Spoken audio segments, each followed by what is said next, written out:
So switching gears to the receiver position, which, by the way, this breakdown is brought to you by Orchid Man.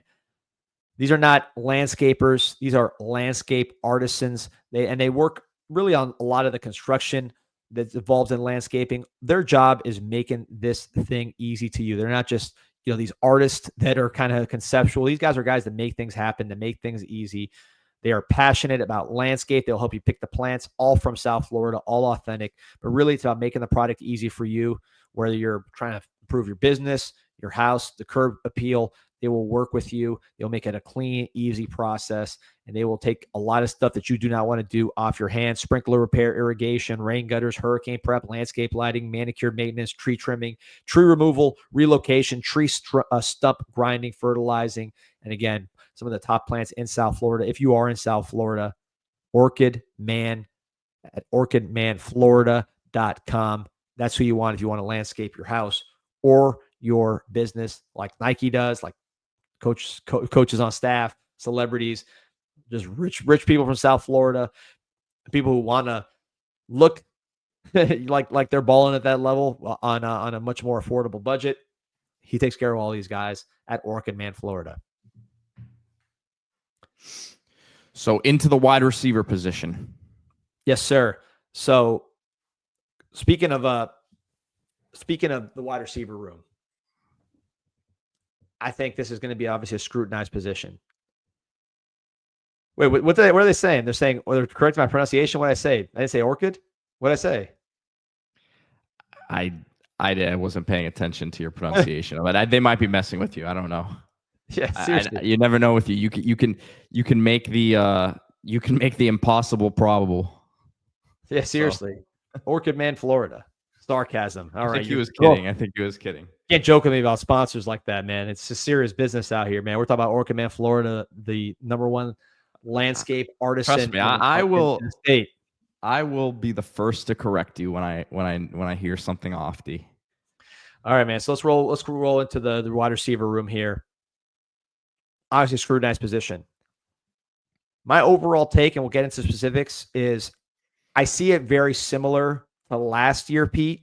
It's just kind of overall expectations for me, but less experienced and probably more guys that can help you.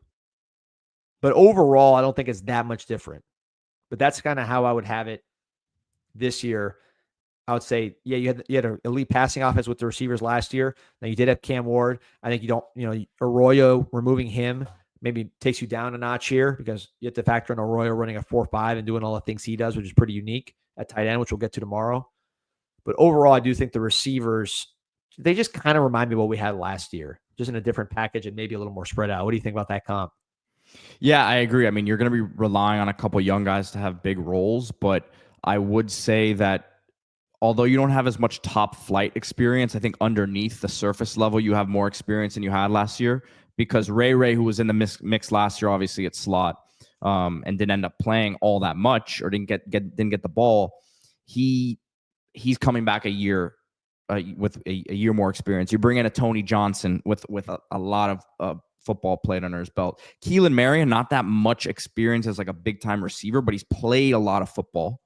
So yes, I see what you're saying, but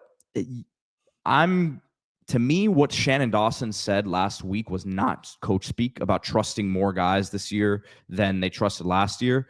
And someone got on me in the comments yesterday about it because I've been saying like Cam trusted the guys that he trusted. He didn't really trust much else out of it. It was obvious with who was getting the football and who was playing. Like that's not a conspiracy theory. That's just what it was. There was a certain trust level there. From what I understand, and this goes hand in hand with what we were talking about earlier with Beck, with how many guys are getting the football, because there's a lot of rotation going on. There's a lot of different players who, at least early on in the year, yes, this thing will tighten up somewhat, but you're going to probably have 6 to 7 receivers in that rotation. No doubt. And there's a lot of questions. Bucks of Plenty Gaming saying, I can't compare wide receiver from this year to last year. Says a freshman wide receiver coming in and becoming the best receiver on the team is a terrible sign overall. Worked for the national champions, I'm just saying. But I think the wide receivers last year were good, very good college players. In Restrepo's case, an elite college player. But they also didn't have any draft picks. So now again, Restrepo was an elite college player. So to diminish him just because he didn't get drafted, I'm not going to do. You know how I feel about Restrepo. But I think just, we're not talking about people were Canes fans that listen to the show were asking for him to transfer before last season. Yeah. Not us, obviously. We were not us.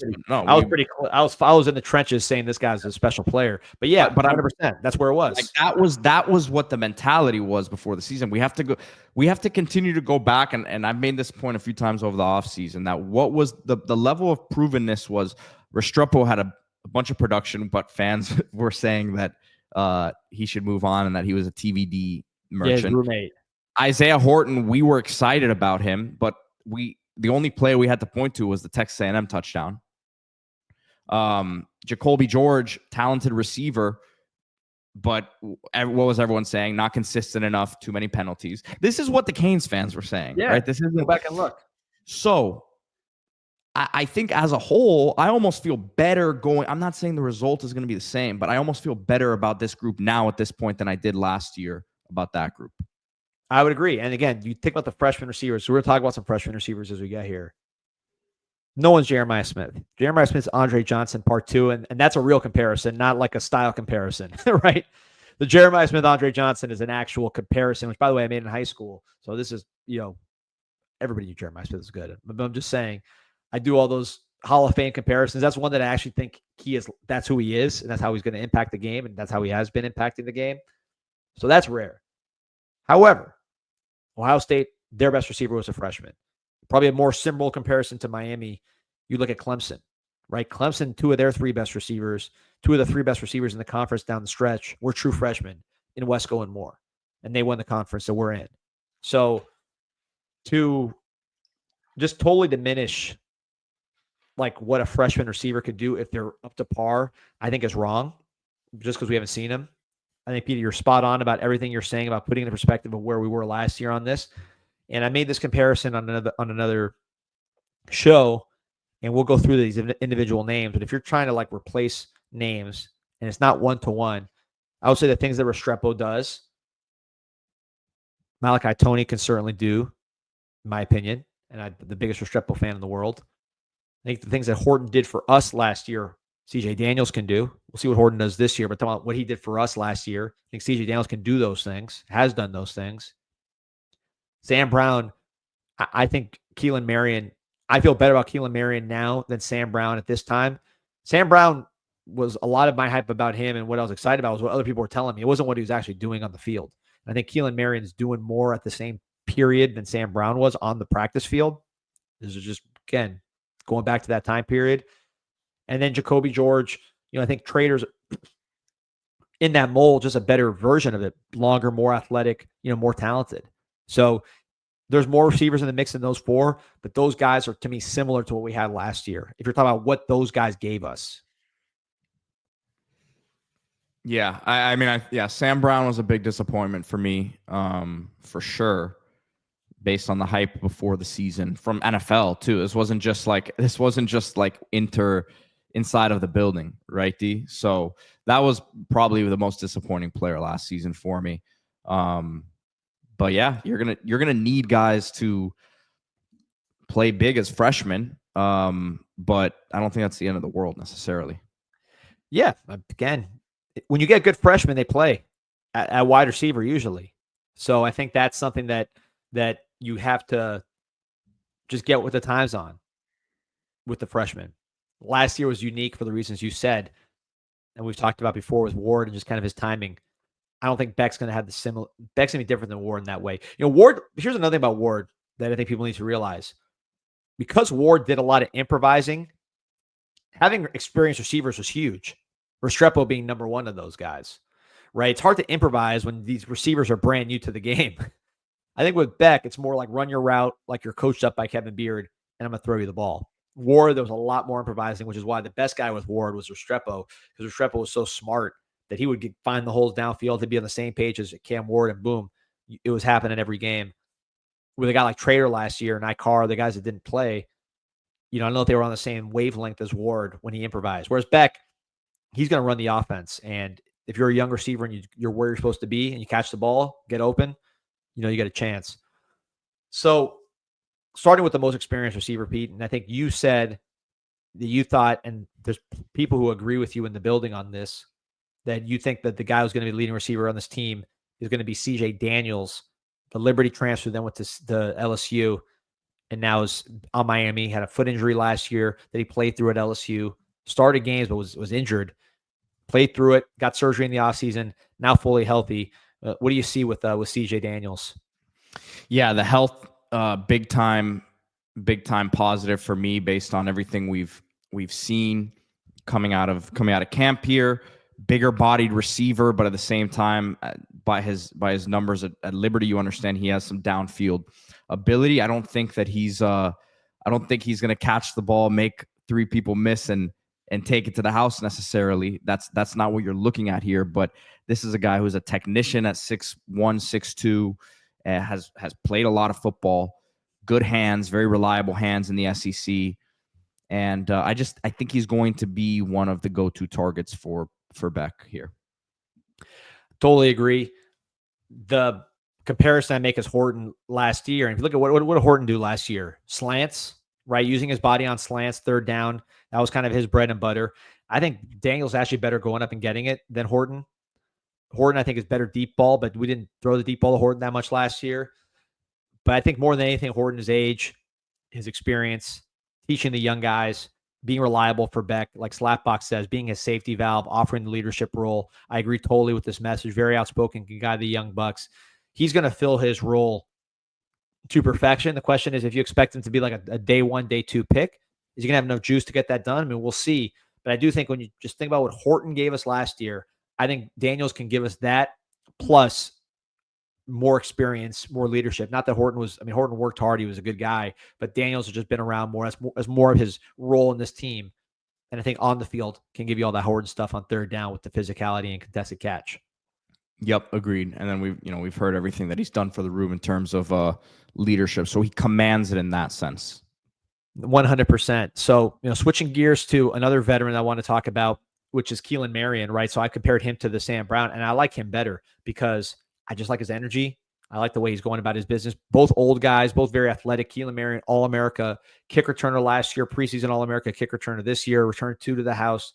We know he can run. Strong build, guy that can break tackles, kind of a running back almost. They gave him handoffs at BYU, but he's been working on his receiver craft, now entering, I think, year 5 of college. So he's somebody who's been coached up a lot at receiver. I don't know if he's natural there, but he's starting to make some plays, and we've seen him in camp, probably more than I expected at least, making plays in team sessions, getting open, catching the ball, contested catches, plays where he has to adjust where it's not perfect, and then also being able to run under it and catch bombs. I think you heard ACC Network talking about, and I know the play because I was there too, and I saw Eric McLean throw his hands up, a bomb from Beck to Marion. He has that element to his game as well. I think handoffs, short passes, bombs, but he can really run the full route tree. At least he's attempting to, and he's had production doing it. So I like Keelan Marion. I think if you put the expectations in check, which is going to be impactful returner, guy that can do different kinds of plays, and then the guy who can also make plays in the passing game, I think he has a chance to be really good. I'm a fan of his game and his energy level and strength. With Marion, I gotta say, D, the first week of practice, I was concerned is a strong word, but I was skeptical just because a lot of the stuff I was seeing first week in the media viewing portion, a lot of one-on-ones, didn't see him creating much separation. I didn't see much of the wiggle there, but I think he's someone that when the pads fully came on and there was more live action and you had to tackle him, and then his core strength was able to come into play a little bit more, finding matchups for him across the field. I've said this a few times here, 5 to 6 touches a game for him between the return game, between however they try to get him the ball down the field, or maybe they do get him involved in the jet sweep game and stuff like that. But I think he could be an impactful player and flip the field for Miami this season. Although, again, I'm not counting him as like a 6 to 7 receptions a game guy. I'm looking at it more like 2 to 3. Yep, I can see that. And then the other stuff that he brings. But I like him. I like him more now on August 18th than I liked him on July 30th. So he's someone who I think is heading in the right direction for me. I'm seeing like Tyler Harrell kind of comparisons. He's not. I don't think he'll be that. I think he'll be much more impactful for us than Tyler Harrell was. He's not just a run. Like, as Tyler Harrell, all he could do is really run, whereas this guy's, he can run with the ball. I think that's a big difference between the two. Harrell is just a speed guy. This guy's got speed, but he can run with the ball. And he's stronger than Harrell. Yes, Harrell was skinny. Yeah, so I'm excited to see what he can do. Another experienced guys. Again, we're kind of going through in terms of experience. Tony Johnson, slot receiver from Cincinnati. Just kind of as advertised, good character guy, worked for everything he's got, knows how to play, knows how to get open, knows how to catch the ball. I think he's really a glue guy in this offense, and I guess kind of what you see is what you get from Tony Johnson. He raises the floor of this team, and he's just a solid player who's done it before at the Power 4 level, led Cincinnati in touchdowns. But the guy everybody's going to ask about here, and I see it already in the chat, we need to talk about him, he's next up, Jojo Trader. So I made the Jojo Trader kind of Jacoby George comparison. I think he's better than Jacoby George, or will be a lot better than Jacoby George. Jacoby George was productive for us. Overall, Jacoby George had a good career for us. It's going to be interesting. Have you heard anything about him making the team in Jacksonville, in Carolina? I haven't really heard much about what he's doing. No. I know I'm looking at his preseason stats. He's got 2 targets, 7 yards. If you look at what he did at the University of Miami, I mean, he was a productive player, almost 2,000 yards for his career, over 17 touchdowns. But I think that with Trader, he's just more athletic, more talented than Jacoby, but has a lot of the similar stuff in terms of the length. He's a little longer, a little faster, tracks the ball better, just more athletic overall, but similar in that smooth kind of game that he has.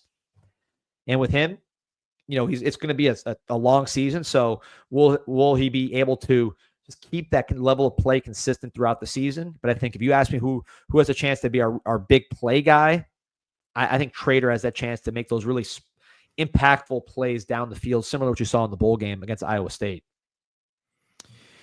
Yeah, I think as Jobs Money and Order says, Jacoby George is too small for that. That's the strength. That's going to continue to be the differentiator, I think, for Jojo, right? That's what's going to take him from being a talent that we're all very excited about to being a consistent playmaker for this team.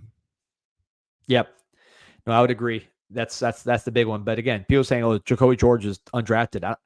If Jojo Trader's undrafted, that's a disappointment. I don't think he will be. I think he's going to develop into an NFL player. I see him in that style, just like that smooth kind of. You don't expect him to be running that fast, and he's running faster than you think. He can find the ball and all those things. But Trader just has more athleticism. He's the guy that does one-handed catches, do backflips.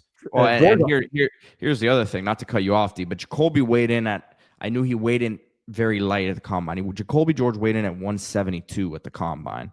Right now, I got Jojo at 182, so that's 10 pounds heavier right there, and that's still a couple years away from the same point of his career. So yeah, and more athletic.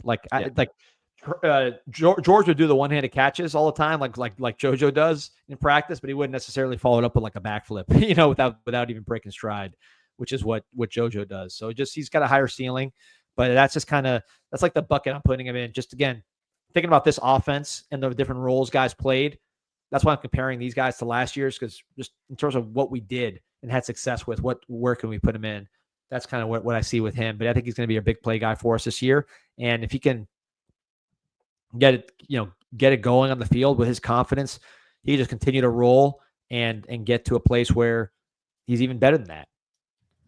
So Pinella says, from what I've heard, the receiver room will start off as a committee and will inevitably be determined by dependability. That's what I've heard too. It's going to be more players playing than last year. Yeah. And also, not to just keep going on this comparison, but Jacoby ran a 4.6 at Pro Day at a lightweight. So I think Jojo's faster than that and should be bigger. So. Yep. I agree with all that. So switching gears to the other guys in that class. Nikar, I think somebody... No, you're skipping over someone. You're skipping over Ray. Oh, I always skip over him because that all the other guys from that class left. Ray, excuse me. Thank you for reminding me. So Ray having a very good camp, had a very good spring. I think his biggest strength, quick passes, make a guy miss. We saw in full contact where you could tackle guys to the ground. You see his ability to break tackles and his balance really play up, because if it's just thud or tag, you don't see their full ability to break tackles. He can break tackles, and I think he's smart. He's reliable. I think those short passes turning into big passes is really where Ray does his best work. Yeah, yards after catch. It has to be his calling card, because that's what he has in terms of his skill set, different than some of these other guys, I think. Yeah, kind of like different athletes. I think this guy's more just explosive down the field. Ray is probably more lateral. But like the way we used Brashard Smith before Brashard Smith left SMU and played running back, I see some similarities there where, it's really a lot of quick hitters and stuff like that. Use him to get the ball in his hands fast. That's how I see Ray. And he's class of 23. I always skip over that class. With class of 24 guys, we mentioned Jojo, Nikar. Now he's wearing number 12. Guy jumped in the portal. I wanted to keep. He ended up coming back. I think he's developing, man. You see flashes. He can run. He can make plays. With him, it's just going to be consistency. And I think it's almost like basketball. Some of these guys, you got to see the basket go through, or the ball go through the basket, and your whole approach changes.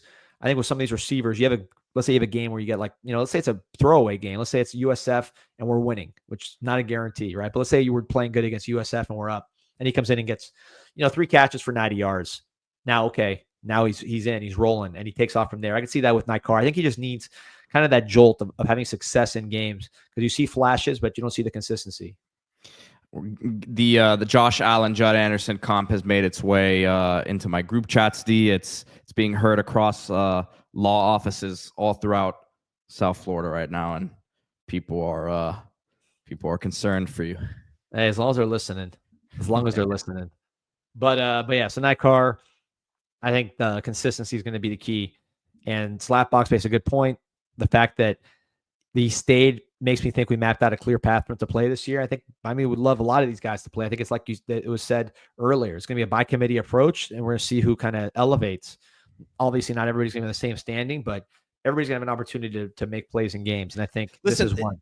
The beauty of practice, these practice reports, and we can see as much as we see and talk to as many people as we talk to about it. But as cliche as it is, until those lights come on, there's guys who just can't perform. And we heard, Corey Heatherman made a really good point the other day when he talked about, he said, there's guys who have had really good practices, but then when these scrimmages come, when these live game situations come, it's a different day for them. They aren't approaching things the same way. And it's a little bit, they get maybe a little bit nervous. He said this in his press conference last week. And unfortunately, you have to know that everyone who's been performing in practice is not going to perform in the game. That's high level, big time D1 football for you, right? So that's where we talk about there's going to be a rotation, but who rises? Yeah, if a guy drops a pass or has a stupid penalty, he's going to lose some reps there. That's where you're at right now. But you're going to have a bigger rotation to start than you did last year. So you have a bigger group of guys to choose from in that sense.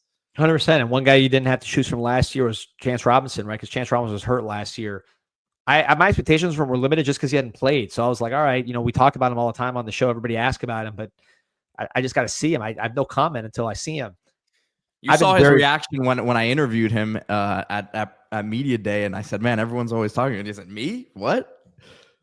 Yeah, he's a very popular guy. I see his family at practice said the same thing. But, man, he's really played well since he's come back, running routes at a much higher level than I knew he could. I didn't know he had that level of route running, because you see his size on the sideline. He's a big, strong guy. So you say, okay, how fluid and quick. He does have the ability to get in and out of breaks, to run routes, catches the ball, has made plays in game situations, and obviously in practice, but in competitive situations. And I'm impressed with him, man. He brings a different element as that big body receiver that has strength, as a contested catch guy. These 2024 guys, someone's going to emerge in a major way. Obviously, the favorite for that will be Jojo, but I'm curious to see how these guys perform in games, because all of them, I think, whichever one of those guys, and maybe multiple of these guys, whenever they have that success, I think it's going to take off. And then they'll be getting more. Yeah, I've seen it where a guy will be kind of getting a certain amount of targets in practice, then he has a good game, then he comes back and he's getting a ton of targets in practice. Colby Young, when Colby Young was a freshman, he had a good game against UNC. This was 2022. Caught like a diving pass down the sideline, caught another one for a touchdown. And he went from getting very few targets in practice to like target monster in practice, and it carried over to the game. So just one good performance, I think, could set off one of these 24 guys, and all three of them are in the mix. Yep, agreed. So let's finish up here. We're 1,600 on live.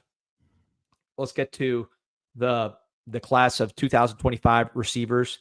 I love this class. We talked about it a ton. I did on that live show yesterday. I think we hit big on all of these guys. And I think this is going to be a class that's going to be a foundational class for our wide receiver room. I saw it in spring, carried over through the summer. We're seeing it here.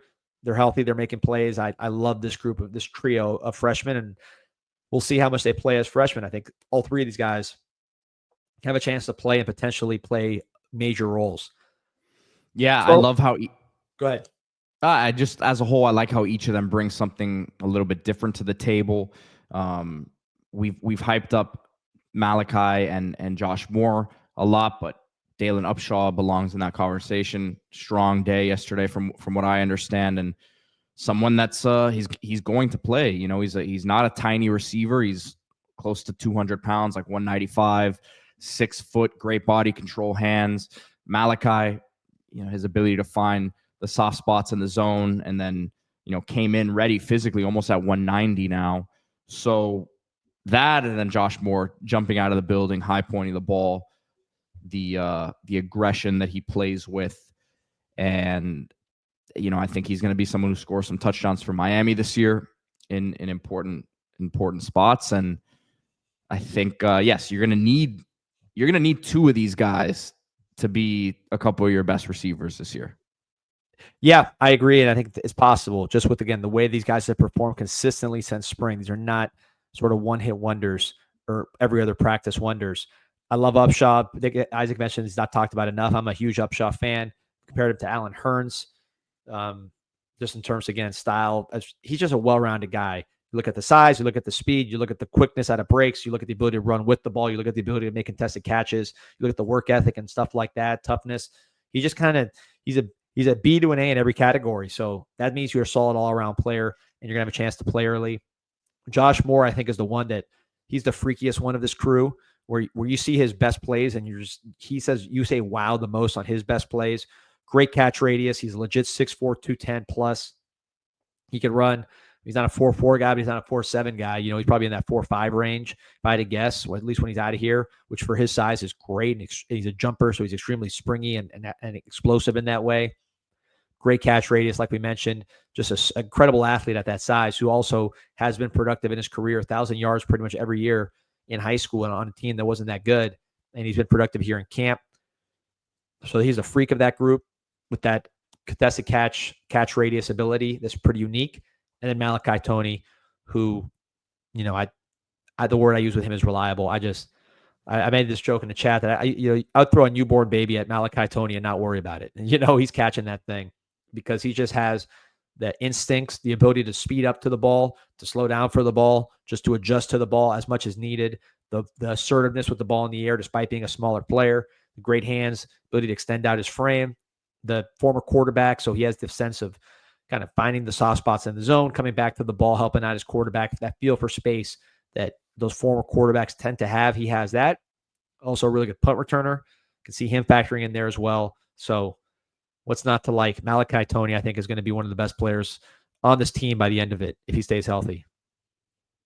Yeah, Shannon Dawson also mentioned his feel for space in his press conference last week. So yeah, so I'm excited to see these guys.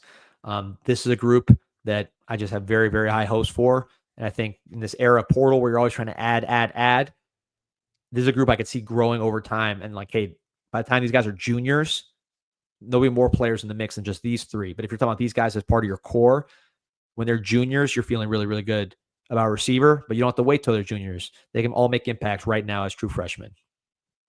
Yeah, I don't know why I just thought about this. I always like to, I said earlier, my comparison types are the are the former Hurricanes. And what I'll say, my last thought on receiver and CJ Daniels, I think not the same player, just like you always say. I'm not saying they're same players, but what the impact is going to be, and I think like on the room as a whole, but just what he did on the field is a KJ Osborne type for Miami. You know, KJ Osborne was a darn good receiver for Miami, was a 5th round pick, still in the league right now. And if you're getting that sort of consistent production out of him this year, then I would love that. I don't know what his numbers were that season, but you knew he was Miami's reliable target. No question. That's, as EJ says, that's why you donate to Canes Connection, man. So yeah, fired up about this receiving room, fired up about the team. We'll continue with these position breakdowns as the week goes on. We'll do 3 more tomorrow. Also, before we go, want to remind everybody this Friday, 4 to 5 p.m., meet and greet Miami Hurricane Team Store, Mario Cristobal. Once in a season, this is the first time I've seen him do this. This is like a once in an era opportunity here to meet Mario Cristobal at the Miami Hurricane Team Store, Friday, August 22nd, 4 to 5 p.m. Show up there, right there next to the University of Miami. Then afterwards or before, you could shop using promo code INSIGHT20, get 20% off your first item. Jobs, money, and orders will be there. Appreciate everybody in the chat. Almost 1,700 on. Like and subscribe. Get some more comparisons here. That Josh Allen, Judd Anderson comp will be misquoted for years to come. So, yeah, man, we'll see how it goes. We have fun tomorrow. Yes, sir. All right, D. We'll be back tomorrow. Stay tuned. Hit that like, subscribe. Go Canes. Go Canes.